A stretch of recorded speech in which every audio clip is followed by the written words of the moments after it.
নমস্কার ছোট্ট বন্ধুরা, একটা সুন্দর ম্যাজিক তোমাদেরকে দেখাবো এবং শেখাবো। ম্যাজিকটা হলো, এইটা একটা গোলাপ ফুল।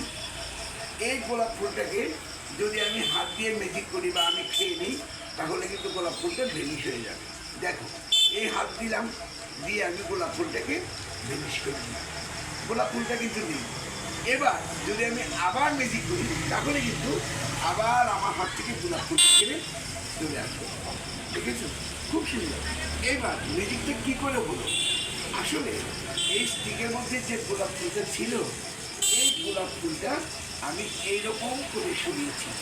আসলে দেখো, এখানে একটা ম্যাগনেট আছে এবং এখানে একটা লোহার স্টিক আছে। তারপরে যখন আমি হাতটা আবার এখানে আনলাম, আবার কিন্তু গোলাপ ফুলটা চলে এলো। তাহলে আমি কী বলেছিলাম, এই দেখো আমি এই ফুলটাকে মেলিশ করে দিলাম, ফুলটা গায়েব হয়ে গেল। আবার আমি ম্যাজিক করলাম, আবার কিন্তু ফুলটা এখানে চলে এলো। ম্যাজিকটা কিন্তু জন্মদিনে স্কুলে দেখাতে পারো।